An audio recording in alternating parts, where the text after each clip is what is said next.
Hello दोस्तों, आज हम शुरुआत करने वाले हैं वोकेब की 8 नंबर क्लास की। और उसमें हम शुरुआत करेंगे सिनोनियम से। पहला सिनोनियम क्या है?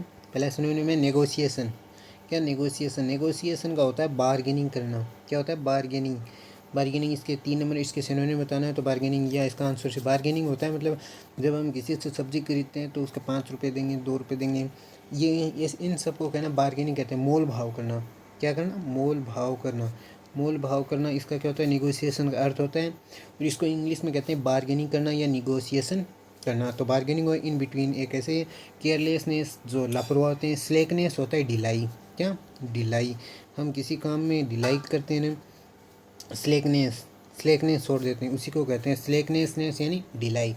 किसी काम में ढिलाई करना या खुद शरीर को ऐसे स्लेक में आलसी साथ छोड़े रखना, उसी को कहते हैं स्लेकनेस।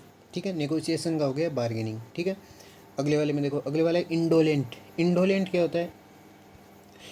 इंडोलेंट होता है आलसी। क्या होता है? आलसी। इंडोलेंट क्या होता है? आलसी। लेथार्जिक। क्या? LETH, lethargic. लेथार्जिक की भी किसको कहते हैं? आलसी को कहते हैं, यानी लेजी। इंडोलेंट की क्या होता है? लेथार्जिक, आलसी, लेजी। एक्सपेंसिव, महंगा। एक्टिव, एक्टिव रहना, activeness, carefulness. Happy, happy, happy में यानी खुश। ठीक है। इंडोलेंट क्या होता है? आलसी, लेथार्जिक या लेजी। ठीक है। हाँ, तो तीसरा है हुंडविक। हुंडविक क्या होता है? हुंडविक होता है किसी के साथ चीट करना। हुंडविक क्या होता है? किसी के साथ चीट करना को हुंडविक कहते हैं। इसका सिनोनिम बताना है, यानी चीट करना यानी डिसीव यानी धोखा देना। क्या? धोखा देना। निगेट करना, नकारना। क्या करना? नकारना, नकारना। अपसेट रहना और किसी चीज़ को कवर करना। डिसीव हो गया, धोखा देना। इसका हुंडविक का क्या होगा? चीट करना, डिसीव, धोखा देना। तो हुंडविक का क्या हो जाएगा सिनोनियम? डिसीव, धोखा देना। ठीक है।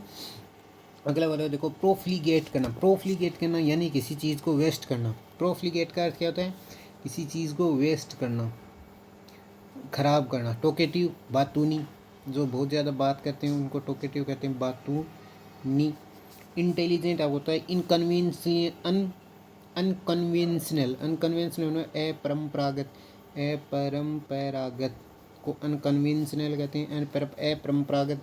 वेस्टफुल, ये हो जाएगा इसका सिनोनियम। किसका? प्रोफ्लीगेट का। प्रोफ्लीगेट क्या होता है? वेस्ट करना किसी चीज़ को, वेस्टफुल। ठीक है। अब अगला देखो, रेशनल। रेशनल क्या होता है? कि रेशनल होता है लॉजिकल, तर्क संगत। तर्क संगत को कहते हैं लॉजिकल। टाइडी, टाइडी, टाइडी यानी टाइडी क्या होगा? क्लियर। कोई बात क्लियर होती नहीं उसको कहते हैं टाइडी। एग्रीएबल आपको पता है, एग्री रहना। लोडेबल, प्रशंसनीय। क्या? प्रशंसनीय, प्रेज। प्रेज होता है लोडेबल, प्रशंसनीय। लॉजिकल इसका हो जाएगा आंसर, तर्क संगत। रेशनल यानी लॉजिकल। लोडेबल आपको पता चल गया, क्या? प्रशंसनीय, प्रेज। और टाइडी, क्लियर। एग्रीएबल, एग्री रहना। हारमनी, इसका ले लो हारमनी। क्या? हारमनी, एक इसका होता है हारमनी। हारमनी का अर्थ ही एग्रीएबल होता है, टाइडी, क्लियर, लोडेबल, प्रशंसनीय, प्रेज। लॉजिकल होता है रेशनल। ठीक है। अगले वाले में चलते हैं वन वर्ड में। वन वर्ड क्या है? A disease which is spread by direct contact. जो डायरेक्ट कॉन्टैक्ट हम किसी से हाथ मिलाते हैं ना, उससे जो डिजीज़ फैलती है, बीमारी, उसको क्या कहते हैं? कॉन्टेजियस। कॉन्टैक्ट से फैलने वाली बीमारी क्या होती है? कॉन्टेजियस। और ये किससे फैलती है? कॉन्टैक्ट से, उसी को कहते हैं कॉन्टेजियस। ठीक है। इन्फेक्चुअस। इन्फेक्चुअस क्या है? जो फैक्शन से फैलती है, इन्फेक्शन से फैलती है। इन्फेक्शन यानी संक्रमण से फैलने वाली बीमारी। ये याद रखना, यही आगे ऐसे मतलब ऊपर बन बन के आ जाएंगे क्वेश्चन। इपिडेमिक, इपिडेमिक होती है महामारी। महामारी जो बहुत वर्ल्ड में फैल जाती है उसको कहते हैं महामारी, इपिडेमिक। जैसे कोरोना क्या थी? इपिडेमिक। इंडेमिक होती है स्थानिक बीमारी। क्या? स्थानिक, इसको यहाँ पे लिखो। इंडेमिक क्या होती है? स्थानिक।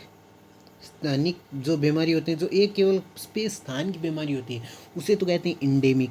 और इपिडेमिक क्या होती है? इपिडेमिक होती है महामारी जो पूरे वर्ल्ड में फैलती है। कॉन्टेजियस, कॉन्टैक्ट से फैलने वाली। इन्फेक्शियस, संक्रमण से फैलने वाली। चारों हो गए। ये आगे चारों क्वेश्चन में आएंगे, ध्यान रखना इनको। ठीक है। इपिडेमिक क्या? एक महामारी होती है, महामारी जो पूरे वर्ल्ड में फैल जाती है। इंडेमिक जो स्थानिक होती है। और कॉन्टेजियस जो हाथ मिलाने से फैलती है, कॉन्टैक्ट से फैलती है। Person with whom. पर्सन एक ऐसा व्यक्ति, person with whom work one work. एक ऐसा पर्सन जो किसी के साथ काम करता है उसको क्या कहते हैं? कॉन्टेम्प्रेरी होता है समकालीन। क्या? समकालीन, एक ही समय पर होते हैं ना, जो अगर दोनों के साथ कोई काम हुआ हो एक ही समय पर होता है उसे कहते हैं कॉन्टेम्परेरी, समकालीन। कैंपेनियन, साथी, कैंपेनियन होते हैं जो साथी, साथ में काम कर सकते हैं। कलीग, साथ काम करने वाले क्या कहते हैं, कलीग। पार्टनर, आपको पता है जो पार्टनर समान हिस्सेदार रखता है उसे पार्टनर। कलीग होते हैं person with who one works, जो किसी के साथ काम करते हैं, कलीग, साथी, ठीक है। One who can not be corrected, एक ऐसी जिसे करेक्ट नहीं किया जा सकता। One who can not be corrected, जिसे करेक्ट नहीं किया जा सकता, सही नहीं है किया जा सकता, इस उसे कहते हैं इनक्यूरेबल। इनक्यूरेबल होता है असाध्य, क्या, असाध्य को इनक्यूरेबल बोलते हैं, ठीक है। इनक्यूरेबल किसे बोलते हैं, असाध्य, इनक्यूरेबल। इनकोरिजिबल, इनकोरिजिबल क्या होता है, जिसे करेक्ट नहीं किया जाता। हार्डन, हार्ड यानी कठोर, ये तो आपको सभी पता है, हार्ड एंड कठोर। वुल्नरेबल, वीक, वुल्नरेबल होता है वीक, ठीक है। इनक्यूरेबल असाध्य होता है। इनकोरिजिबल जिसे क्या नहीं किया जा सकता, करेक्ट नहीं किया जा सकता। हार्ड एंड कठोर, वुल्नरेबल, वीक। तो one who can not be corrected, जिसे करेक्ट नहीं किया जा सकता, इनकोरिजिबल, ठीक है। अगले वाला है डिफ़िकल्ट टू रीड, जिसे पढ़ना मुश्किल हो। डिफ़िकल्ट टू रीड, जिसे पढ़ना मुश्किल हो, उसे क्या कहते हैं, इलॉजिकल। इलॉजिकल आपको ऊपर बताया था, लॉजिकल, इलॉजिकल। अतर्क, अतर्क संगत लिख लो इसको। इलॉजिकल क्या, अतर्क संगत, अतर्क संगत को इलॉजिकल।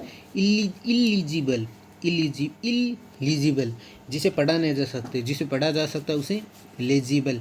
इलिजिबल जिसे नहीं पढ़ा जा सकते। इन इलिजिबल, जो इलिजिबल ना हो उसे कहते हैं अयोग्य, क्या, अयोग्य। जो इलिजिबल ना हो उसे क्या कहते हैं, अयोग्य।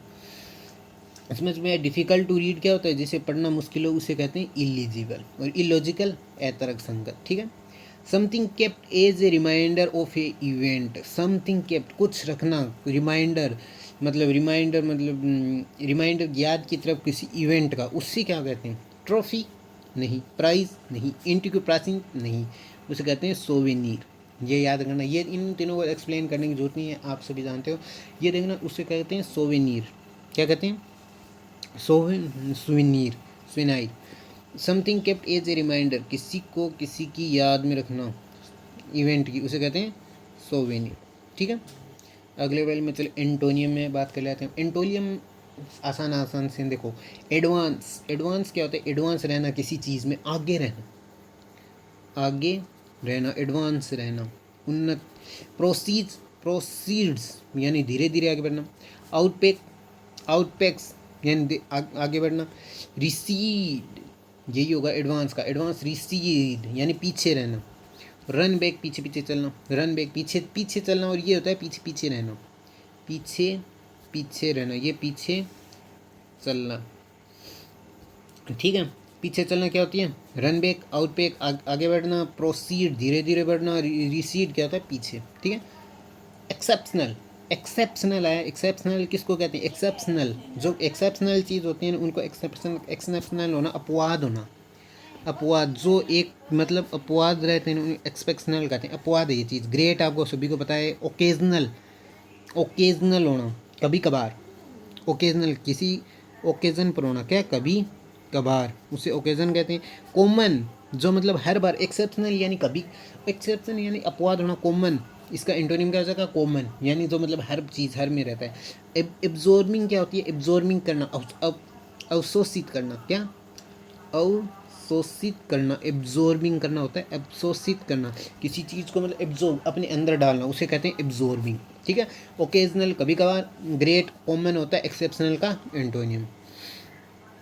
13 नंबर है परमानेंट, कोई चीज़ परमानेंट है यानी वो क्या है, स्थायी है, यानी वो ड्यूरेबल है, यानी वो क्या है, ड्यूरेबल, ये हो जाएगा इसका सिनोनियम। लॉन्ग, लॉन्ग तो लंबा, शॉर्ट छोटा, इनको नहीं लेना।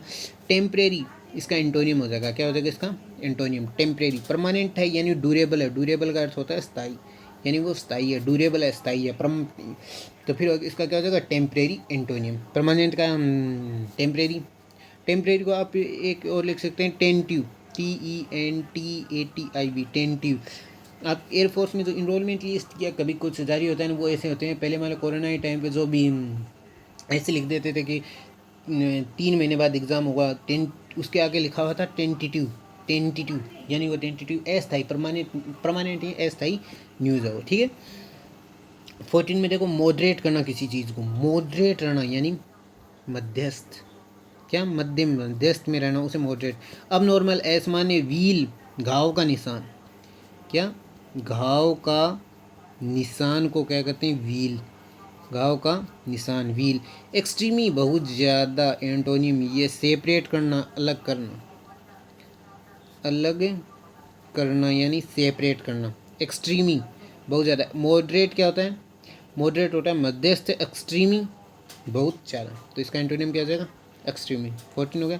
15 में चलो डिफिडेंस, क्या है डिफिडेंस, डिफिडेंस यानी संशय, मुझे कुछ डाउट है, संशय रहना, डिफिडेंस रहना यानी, या फिर आप इसे लिख सकते हैं डर, फियर, फियर भी कह सकते हो आप डिफिडेंस को। तो इसका क्या होगा एंटोनियम, बोल्डनेस, करेज, इसको क्या लिख सकते हो, CURAGE, करेज, बोल्ड यानी बहादुर।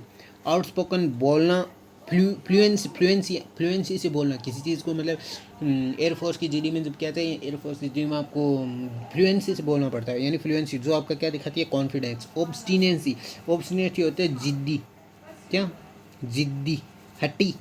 ऑब्स्टिनेंसी बना ऑब्स्टिनेट, ऑब्स्टिनेट क्या होता है, जिद्दी, ठीक है। डिफिडेंस क्या होता है, संशय, संशय का एंटोनियम क्या हो जाएगा, बोल्डनेस। यहाँ पे एंटोनियम से सिनोनिम और हमारे वन वर्ड खत्म होते हैं। अब हम चलते हैं ईडियम्स पे। ईडियम में देखो क्या है, ईडियम्स में ये जो अंडरलाइन वाले हैं, इन्हीं पे आपको कॉन्सेंट्रेट करना है। A bone of contention, a bone of contention, a bone of contention, किसकी हड्डी, कंटेंशन, कंटेंशन यानी झगड़े की, झगड़ा। डिस्प्यूट नाम ले लो यार, क्या डिस्प्यूट। तो पीस की, ए सब्जेक्ट ऑफ पीस, एक किसी का टुकड़ा, ए बोन ऑफ कंटेंशन नहीं, ए सब्जेक्ट ऑफ ट्रेड नहीं, ए सब्जेक्ट ऑफ एक्सपोर्ट नहीं, क्या होगा, a subject of dispute, C number. A bone of contention का ईडियम में अर्थ क्या होगा, ए सब्जेक्ट ऑफ डिस्प्यूट, ठीक है। अगले वाले में देखो, अगले वाले में my friend turn A D fear, turn A D fear, turn A D fear का क्या होगा, पेड नॉट हीड, यही इसका क्या अर्थ, टर्न ए डी फियर यानी अपने डी ईयर, अपने कानों को मोड़ लेना। पेड टू नो इट, उन पर ध्यान मत देना किसी बात पर, उसे कहते हैं paid. When to for away, इनमें से कोई भी नहीं होगा, ये होगा पेड टू नो हिट, ठीक है। टर्न ए डी फियर का एंड ईडियम का मीनिंग्स, ठीक है। अगले वाले में देखो, Helena was over, over head and year, head यानी सिर और कान से ऊपर जाने को क्या कहते हैं, सिर और कान से ऊपर जाना होता है कम्प्लीटली, क्या होता है कम्प्लीटली, यानी होता है केयरफुली, ब्रिलियंट और कॉस्टली। कॉस्टली होता है केयरफुल, चालाक, केयरफुल, चालाक, कोशियस, ये दोनों ऑप्शन क्या है, सिनोनियम है भाई, ध्यान रखना। केयरफुल को कहते हैं क्या, कोशियस, कोशियसली, सतर्कता से। तो over head and year, over head and year को क्या कहते हैं, कम्प्लीटली, ठीक है। अगले वाले पे चलो, Gopi works by fit and start, कि मैं जब फिट होऊंगा ना तभी मैं किसी काम को स्टार्ट करूँगा। इसका अर्थ क्या हुआ, आप इरेगुलर काम करोगे। आदमी हमेशा क्या नहीं रहता है, फिट नहीं रहता है, यानी आप उस काम को हर रोज़ करोगे नहीं, यानी आप क्या करोगे, इरेगुलर। बॉम्बे, कॉन्सिस्टेंसी के साथ नहीं, हाई स्पिरिट के साथ नहीं, इंटरचार्ज नहीं, आप यानी उस काम को क्या करोगे, इरेगुलर काम करोगे, ठीक है। बाय फिट एंड स्टार्ट का ईडी मीनिंग क्या होता है, इरेगुलर। अगला चलो, स्टैंड ऑन हीज फीट, अपने पैरों पे खड़ा होना। अपने पैरों पे खड़ा होने का अर्थ क्या होता है, फिजिकली स्ट्रांग हो गया, नहीं। टू बी इंडिपेंडेंट होना, क्या होना, टू बी इंडिपेंडेंट यानी किसी दूसरे पर निर्भर नहीं रहना, उसे कहते हैं stand on feet. To stand erect, erect खड़ा होना ही होता है, खड़ा होना। तो सीधा खड़ा होना, सीधा खड़ा होना। इरेक्ट का अर्थ भी क्या होता है, खड़ा होना, सक्सेसफुल नहीं। इनको नहीं, ये पहला नहीं, ये होगा बॉम्बे। टू बी इंडिपेंडेंट यानी इंडिपेंडेंट रहना, उसे कहते हैं अपने पैरों पे खड़ा होना, ठीक है। अगला बस इतने ही हैं 7। तो चलो आज की हमारी वोकेब की क्लास होती है ख़त्म। अब मिलते हैं हम अगली क्लास में, ठीक है। धन्यवाद।